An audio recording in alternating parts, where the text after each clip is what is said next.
Pulivendula TDP party incharge BTech Ravi garu ఈరోజు కొన్ని సంచలనమైన వ్యాఖ్యలు చేశారు. ఆ వ్యాఖ్యలు చూస్తే తెలుగుదేశం పార్టీ ఓడిపోబోతుందా అనే విధంగా కూడా అందరికీ అర్థమవుతూ ఉన్నాయి. అయితే బీటెక్ రవి గారు ఏమంటున్నారంటే, ఇక్కడ మాకు ఏమీ లేదు, కానీ 20% వరకు వచ్చాం. అంటే 0 నుంచి మేము 20% ఓట్లు సంపాదించుకోగలిగాం. గెలిస్తే గెలుస్తాం, లేకపోతే ఏం లేదు. మా అధినేత కూడా ఫైట్ చేయండి అని చెప్పారే గానీ, గెలుపు కోసం ప్రయత్నించండి అని చెప్పలేదు అన్నట్టుగా మాట్లాడారు.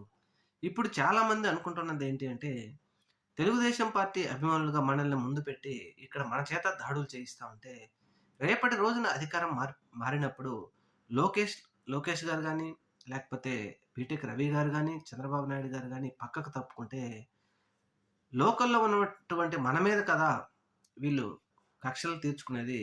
మనమెందుకు ఇక్కడ వీళ్ళ మీద అల్లర్లకు గురి చేసి, వీళ్ళని దాడులు చేసి, మనమెందుకు ఇప్పుడు ఇబ్బందులకు గురి కావాలి రాబోయే రోజుల్లో అని చాలామంది తెలుగుదేశం పార్టీ వారు కూడా సందిగ్ధంలో పడ్డారు. సంచలనమైన వ్యాఖ్యలే అయినా ఎలక్షన్‌ల ముందు రోజు చేయడంతో ఇప్పుడు టీడీపీ గూడా ఒక విధంగా పులివెందుల టీడీపీ అభిమానులు గూడా నైరాశ్యంలో ఉన్నారు. ఇదేంటిది మనం గెలవడం అసాధ్యమేననే విధంగా ఇప్పుడు ఒక ఆలోచనలో అయితే అభిమానులున్నారు.